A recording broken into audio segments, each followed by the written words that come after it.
1150 1111 Di sini saya akan menjelaskan sedikit tentang posisi devisa neto atau biasa disebut dengan PDN.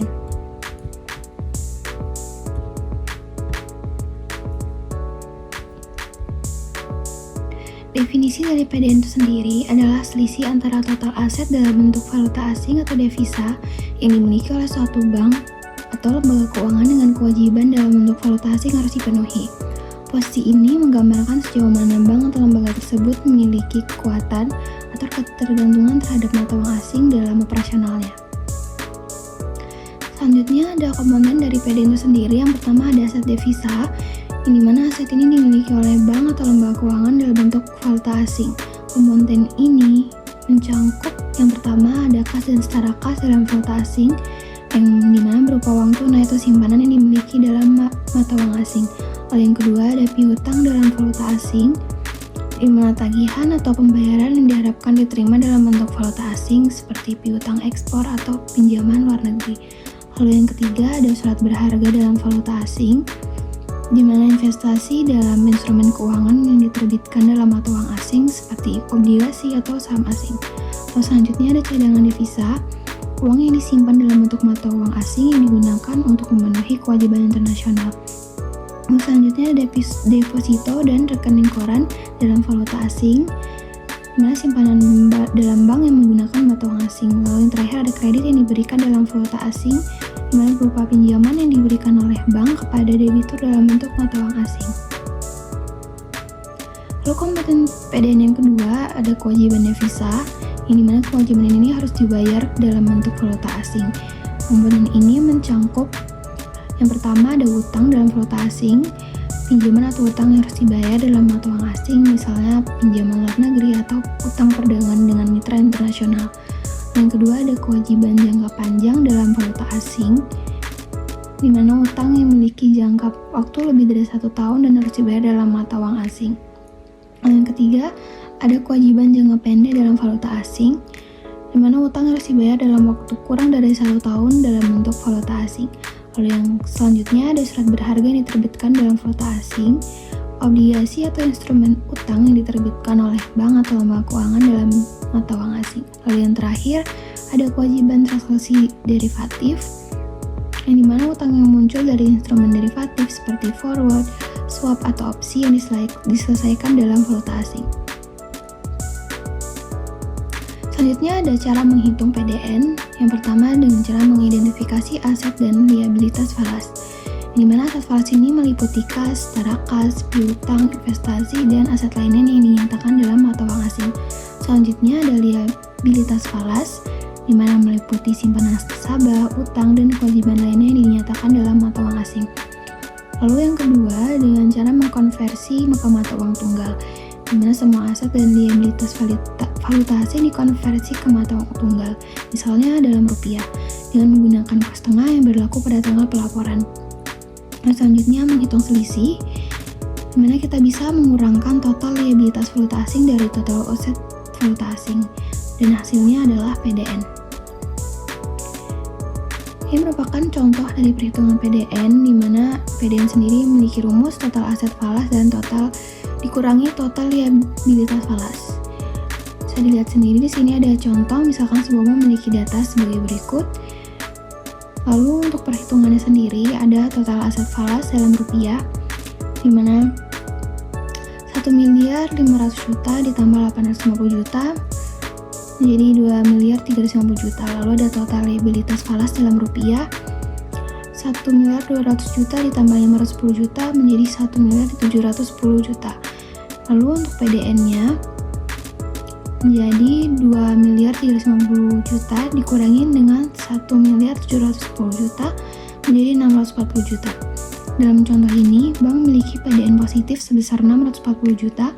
Ini berarti bank memiliki lebih banyak aset dalam valuta asing dibandingkan dengan liabilitasnya, sehingga bank memiliki posisi yang lebih kuat jika terjadi depresiasi rupiah. Selanjutnya ada faktor yang mempengaruhi PDN. Yang pertama ada fluktuasi nilai tukar mata uang. Perubahan nilai tukar mata uang dapat mempengaruhi nilai aset dan kewajiban dalam valuta asing. di mana kenaikan atau penurunan nilai tukar itu sendiri dapat mempengaruhi jumlah aset dan kewajiban dalam mata uang asing yang dihitung dalam mata uang domestik.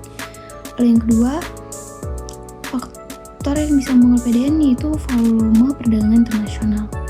Di mana semakin besar volume perdagangan internasional suatu bank, semakin besar kemungkinan adanya transaksi dalam valuta asing, yang dimana akan mempengaruhi aset dan kewajiban devisa. Lalu selanjutnya ada kebijakan moneter dan fiskal.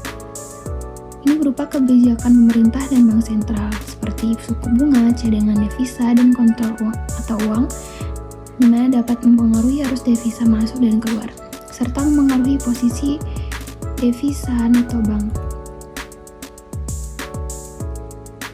Lalu ada faktor yang keempat, pengelolaan utang luar negeri. Jumlah utang luar negeri yang dimiliki bank dalam valuta asing itu juga dapat berperan besar dalam menentukan kewajiban devisa. Semakin tinggi utang luar negeri, maka semakin besar juga kewajiban devisa bank tersebut. Yang kelima ada perubahan cadangan devisa. Kenaikan dan penurunan cadangan devisa yang dimiliki oleh bank sentral atau lembaga keuangan dapat mempengaruhi posisi devisa neto, terutama terkait dengan kestabilitasan nilai tukar mata uang domestik.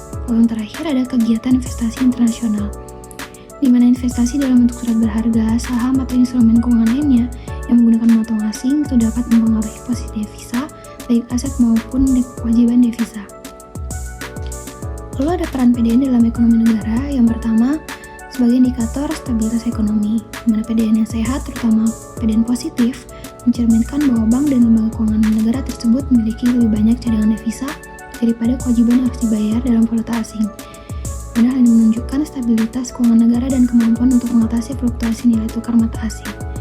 Sebaliknya, jika PDN negatif, maka dapat menunjukkan ketergantungan yang berlebihan pada mata uang asing yang dapat menambah risiko ekonomi. Lalu yang kedua, menjaga stabilitas nilai tukar. PDN yang positif juga dapat membantu menjaga stabilitas nilai tukar mata uang domestik. Dengan cadangan devisa yang cukup, negara dapat melakukan intervensi di pasar valuta asing untuk mengatasi fluktuasi nilai tukar yang tajam, di mana bisa menjaga kestabilitasan ekonomi dan mencegah krisis mata uang.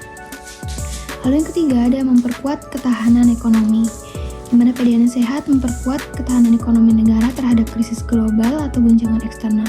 Negara dengan PDN positif lebih mampu menghadapi tekanan ekonomi internasional seperti krisis finansial atau penurunan nilai tukar, karena mereka memiliki cadangan devisa yang cukup untuk memenuhi kewajiban internasional. Lalu yang keempat, ada pengelolaan utang luar negeri, di mana PDN juga mempengaruhi pengelolaan utang luar negeri, di mana jika PDN itu negatif, mungkin menghadapi kesulitan dalam membayar kewajiban utang dalam mata uang asing. Namun, jika PDN itu positif, maka menunjukkan kemampuan yang lebih baik untuk mengelola utang luar negeri dan mengurangi risiko default atau gagal bayar. Lalu yang kelima, ada dampak terhadap kebijakan moneter, di mana PDN ini sendiri mempengaruhi kebijakan moneter negara, termasuk pengaturan suku bunga dan kebijakan terkait cadangan devisa. Lalu yang keenam, ada meningkatkan kepercayaan investor, di mana investor itu biasanya lebih cenderung berinvestasi di negara yang memiliki cadangan devisa yang cukup dan PDN yang sehat, karena mereka melihat risiko ekonomi yang lebih rendah. Selanjutnya ada dampak PDN pada kebijakan fiskal, di mana PDN ini mempengaruhi kebijakan fiskal seluruh negara karena terkait dengan cadangan devisa, utang luar negeri, dan stabilitas ekonomi. PDN positif itu berarti negara memiliki lebih banyak aset dalam valuta asing dibandingkan kewajiban. Dan sebaliknya, PDN negatif membuat negara lebih bergantung pada utang luar negeri, membatasi kebijakan fiskal. Secara keseluruhan, PDN yang sehat memberikan fleksibilitas fiskal, sementara PDN negatif dapat menghambat kebijakan fiskal dan menambah risiko ketidakstabilan ekonomi. Pengaruh PDN terhadap neraca pembayaran,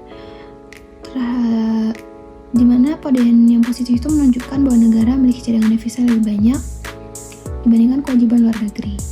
Dengan cadangan devisa yang cukup, negara mampu membayar utang luar negeri dan mendanai impor tanpa harus mengandalkan pinjaman eksternal, sehingga membantu menjaga keseimbangan transaksi berjalan dan modal. Jika PDN itu negatif, maka negara mungkin menghadapi kesulitan dalam membayar kewajiban luar negeri yang dapat memperburuk neraca pembayaran dengan meningkatkan defisit transaksi berjalan dan utang. Lalu ada hubungan PDN dengan defisit negara, di mana PDN sendiri memiliki hubungan yang erat dengan pengelolaan defisit negara, Ketika PDN ini berada dalam kondisi yang positif, ini menunjukkan bahwa negara memiliki cadangan devisa yang cukup besar, sehingga memungkinkan pemerintah untuk menutupi defisit anggaran dengan menggunakan sumber daya internasional yang dimilikinya tanpa perlu bergantung pada utang luar negeri. Hal ini memberi fleksibilitas lebih besar bagi negara untuk mengelola pengeluaran dan penerimaan negara tanpa harus meningkatkan kewajiban utang luar negeri. Namun, jika PDN ini menunjukkan kondisi negatif, maka negara memiliki kewajiban devisa yang lebih tinggi, di mana maka pemerintah akan lebih bergantung pada pembiayaan eksternal seperti pinjaman luar negeri untuk menutupi defisit negara. Akibatnya, negara tersebut mungkin akan menghadapi kesulitan dalam mengelola anggaran dan berisiko mengalami peningkatan defisit anggaran yang lebih besar di masa depan yang berpotensi mengganggu stabilitas ekonomi negara secara keseluruhan.